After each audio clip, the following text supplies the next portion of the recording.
you're going through, you can be sure I am there with you. I know you can make it, I know you'll succeed. Now you're standing on the precipice, take a leap of faith 'cause you won't miss. Work up the courage, you're one step from taking flight. Everything's gonna be alright, yeah.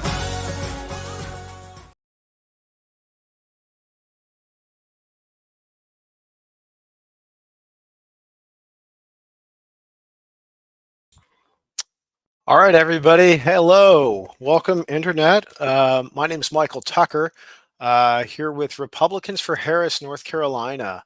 And we are going through in our next series, just talking a little bit to different Republicans who are supporting Kamala Harris and making the decision that we want to reduce the amount of extremism. We want to reduce the level of political violence that we're hearing from the GOP this year, and we're making the decision to support Kamala Harris. So really excited to bring our next guest to you. And I'm going to let him speak a little bit about some of his background, but you're going to hear a lot of familiar names and a lot of people that fall into the camp of traditional Republicans, not some of the extremism that we've seen here over the past decade or so, but from the history of the Republican parties. So think of the Ronald Reagan years, think of the George W. Bush, George H.W. Bush years, and some of the other the history of our party. Even beyond that, right? And the vision of Republicans for America and America's role in the world and in democracy as a whole. So I'm going to bring in right now our next guest, and this is Robert Brown.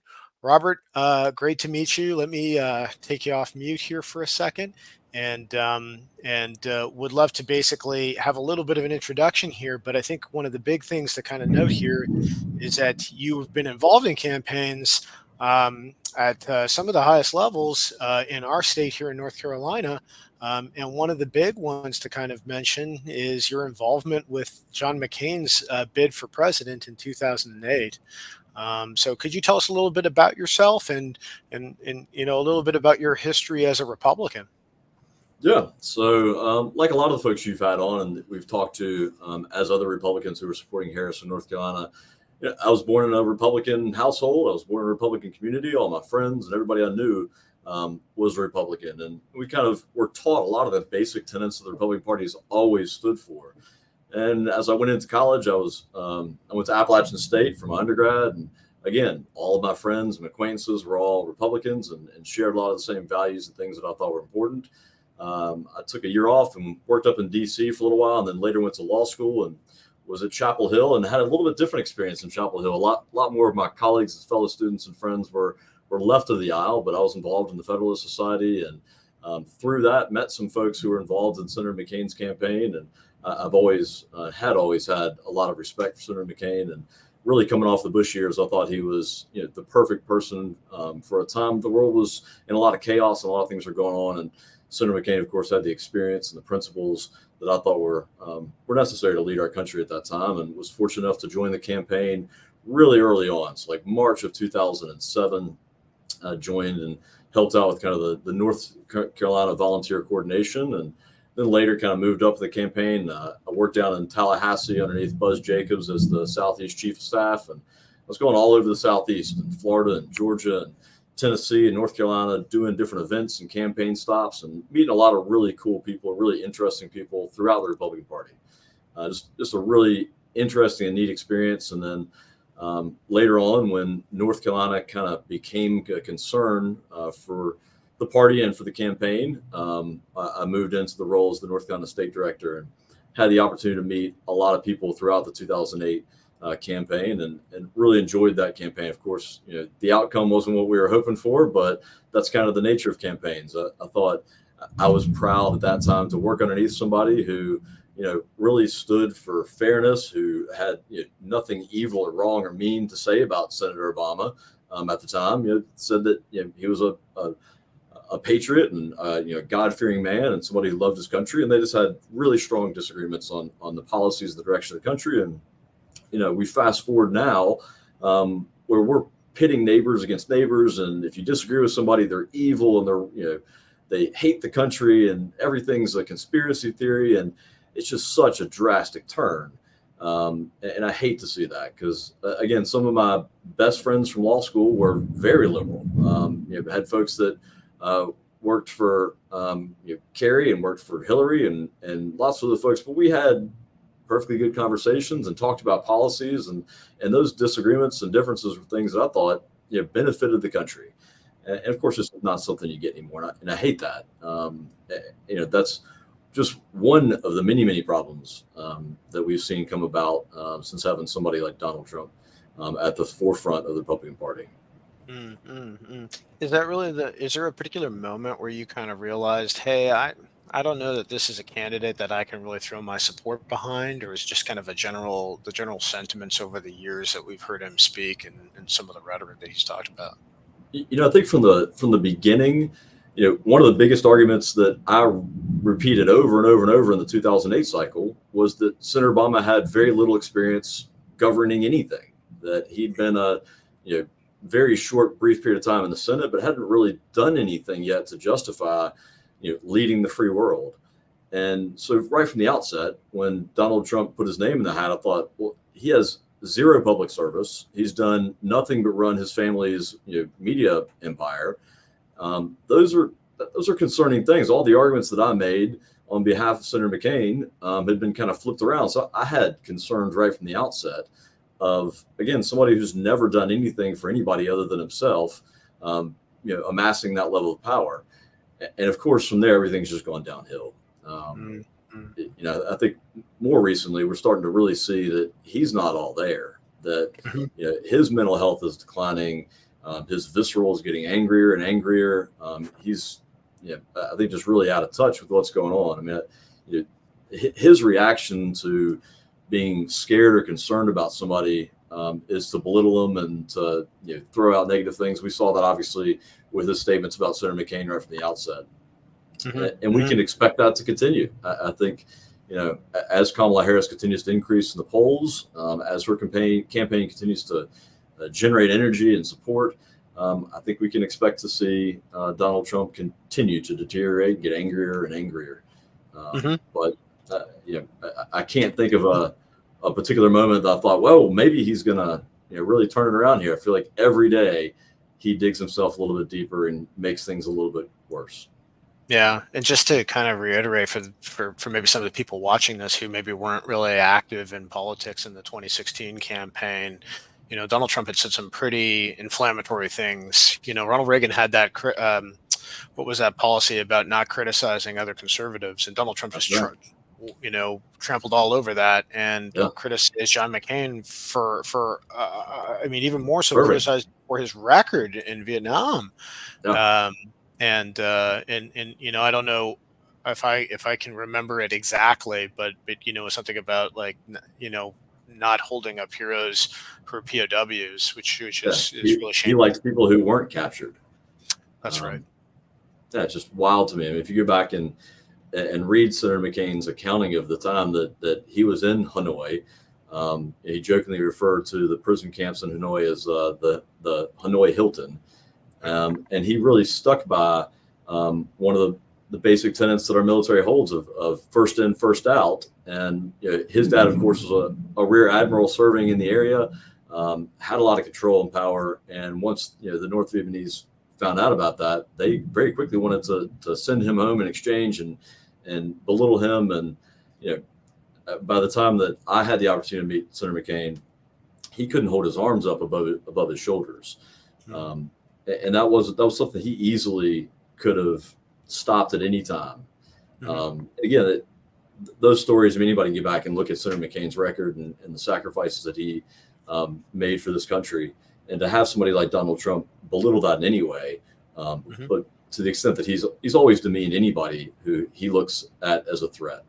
And he's going to continue to do that because Donald Trump, again, as Vice President Harris has said, he's only had one client, and that client's himself. And he's going to continue to serve himself and only himself.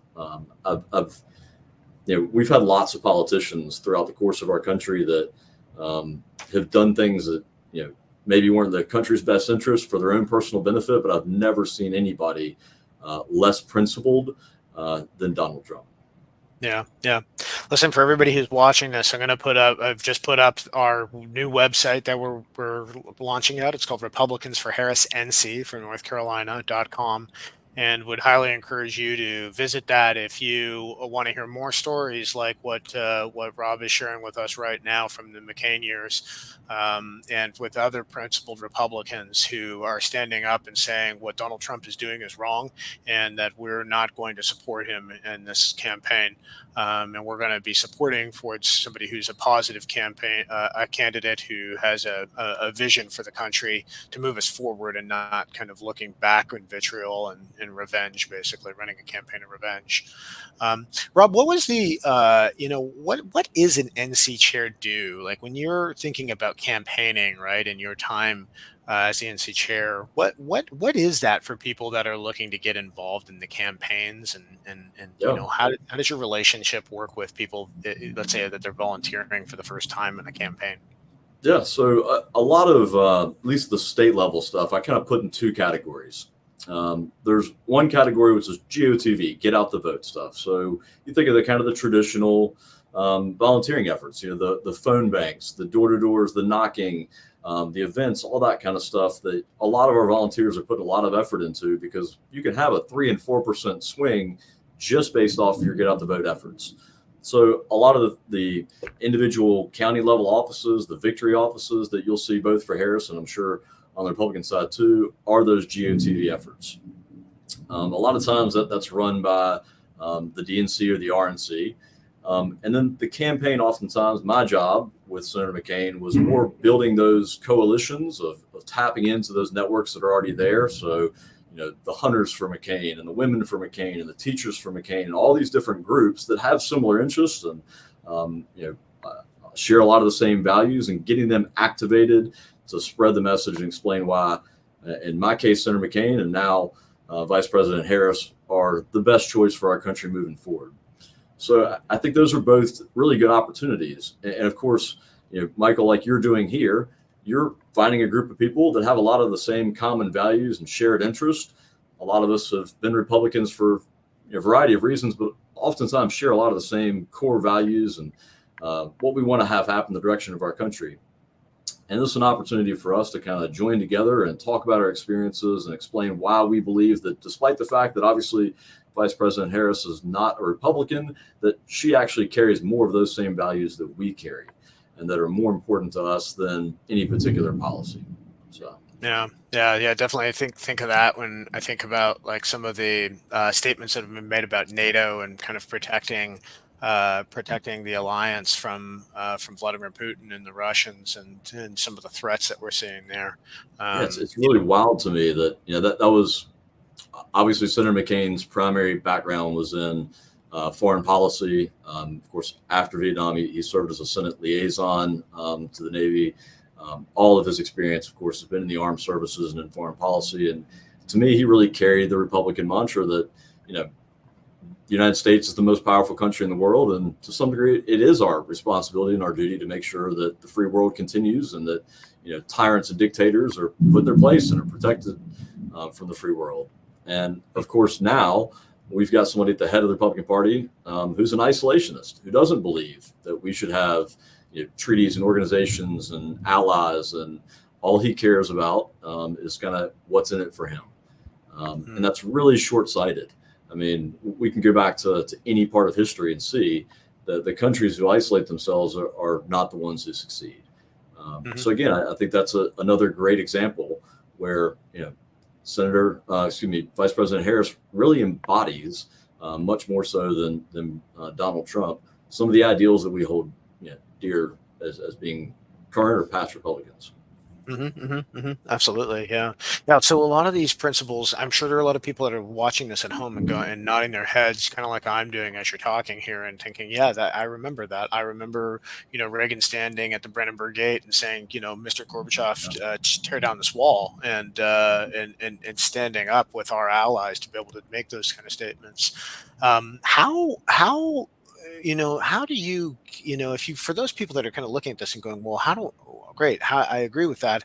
How do I get involved with that? How did you get involved for the first time? What was the very first, did you walk in as a volunteer? Were you doing it in college? What was the very first volunteer role that you kind of, or campaign that you kind of got involved with? And what were you licking envelopes, or were you knocking doors? What were you doing the first time? I think my experience is probably a little bit different than some other folks. As a law student at Chapel Hill, I just kind of got lucky and was talking to other folks in the Federalist Society who had experience from the Bush campaign and had connections for folks that were then in leadership positions with Senator McCain. And I kind of offered to do whatever I could to help. So when I first got involved, of course, North Carolina wasn't a concern for anybody. Everybody thought that North Carolina was a solid red state.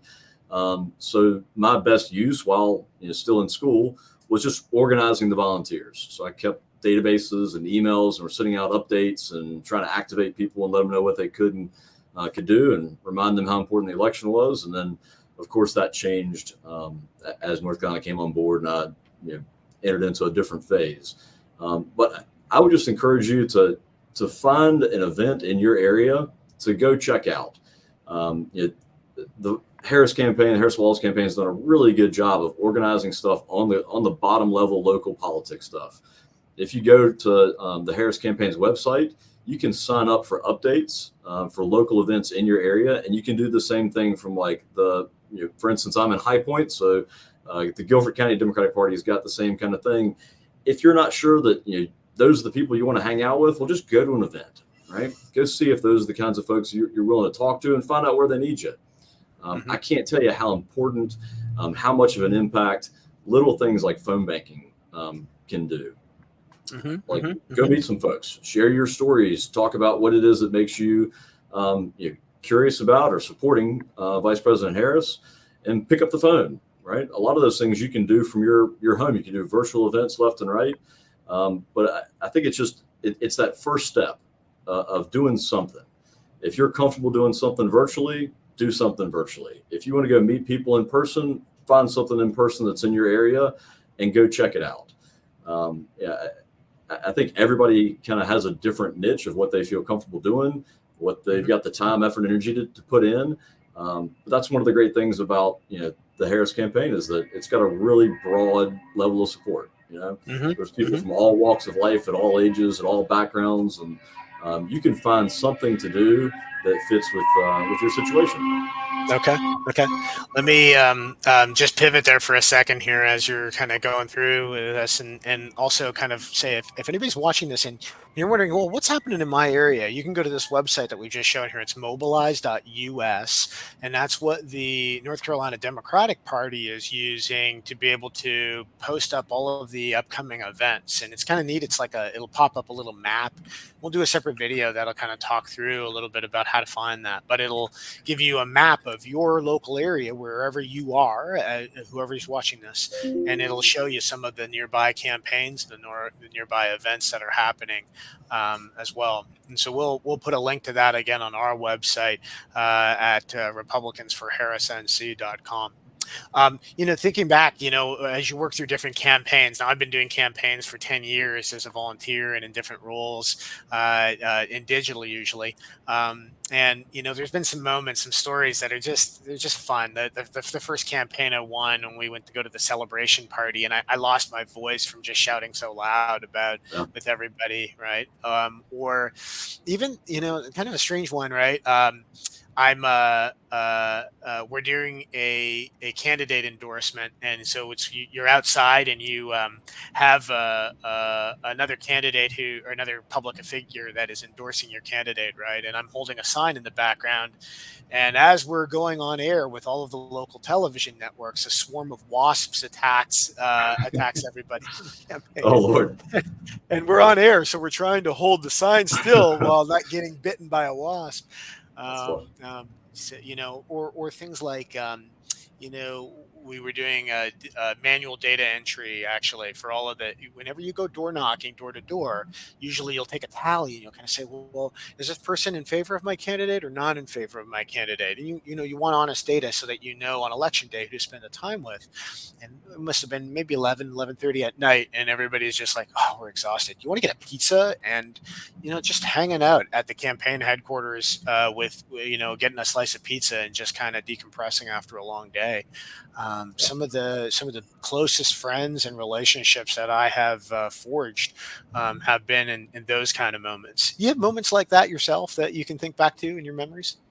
Yeah. I think, I had the opportunity to meet some really interesting people, especially in North Carolina, but across the Southeast when I was serving the McCain campaign. And, some of those are celebrities that would come out, and it's really cool to meet those people. But, I remember very distinctly after the election was over that night, coming out of the campaign headquarters in Raleigh, kind of dejected that, we'd spent a lot of our time, effort, and energy trying to get a different result. But I remember very distinctly myself and two of my top staff members just going to a bar and being surrounded by all these like Obama fans, and kind of realizing like what good friends we had become and how hard we'd worked, and we still remain good friends. I've got one of them's in Louisiana and the other one's in California, and we still keep in touch from that time that we had together, being in the trenches and working hard every day. Being a volunteer in something that you really believe in, that especially in this case is going to have just an astronomical impact on the direction of our country. It's impossible not to really build a team from that kind of a situation, and friendships and memories. And again, I think serving for Senator McCain was one of the proudest things I've ever done, and certainly had one of the biggest impacts on me and my life. And I would really strongly encourage folks to, give it a whirl.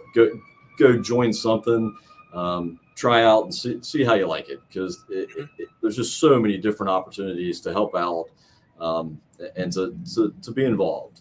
At the end of the day, that's what brought me to Michael and brought me to get involved with the Republicans for Harris group, is that I'd feel horrible if I sat back and watched this whole thing and didn't do anything. And by all means, donate money, but at the end of the day, your time, effort, energy is what it takes to get the campaign over the finish line. And I promise you'll be rewarded with the feeling of being involved and being impactful, and doing something to get the outcome that we all know is so critical for where our country's headed. Yeah, that's really well said. So listen, if you're watching this, even if you feel like you're pressed for time and you don't have that, it doesn't take a lot of time to be able to even reach out to us and let us know, hey, I'm a Republican. I feel the same way too, right? Like, we're actively working through with all of the other different coalitions that are supporting Kamala Harris for president. And you're going to hear more and more of these kind of stories, like the stories that you're hearing from Rob right now about the people that are in favor of moving forward, moving beyond all the hate and the vitriol that we've heard over the last 8 years, basically, from the first Trump administration. And you're not alone when you are looking at this, right? Like, think about Mike Pence standing up to Donald Trump and saying January 6th was not okay. You cannot do something unconstitutional, Mr. President. It doesn't matter what your title is. No one should be above the law in this country. And it's why we don't have kings. And it's why we, fought as hard as we did, really, to be able to have our independence from that type of government.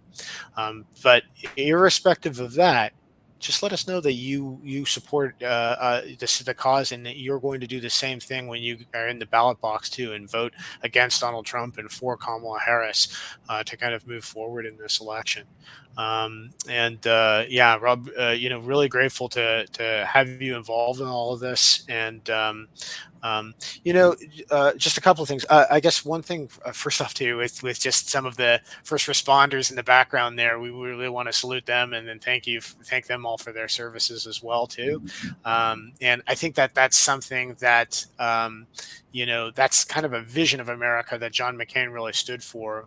What do you think he would think about everything that's going on right now if he were with us? I think he'd be horrified. I mean, I think he was horrified. Even at the end of his life, he made it pretty clear how horrified he was at how things were progressing. He was country first, and country over party, and that's what I think that's what it means to be a Republican, right?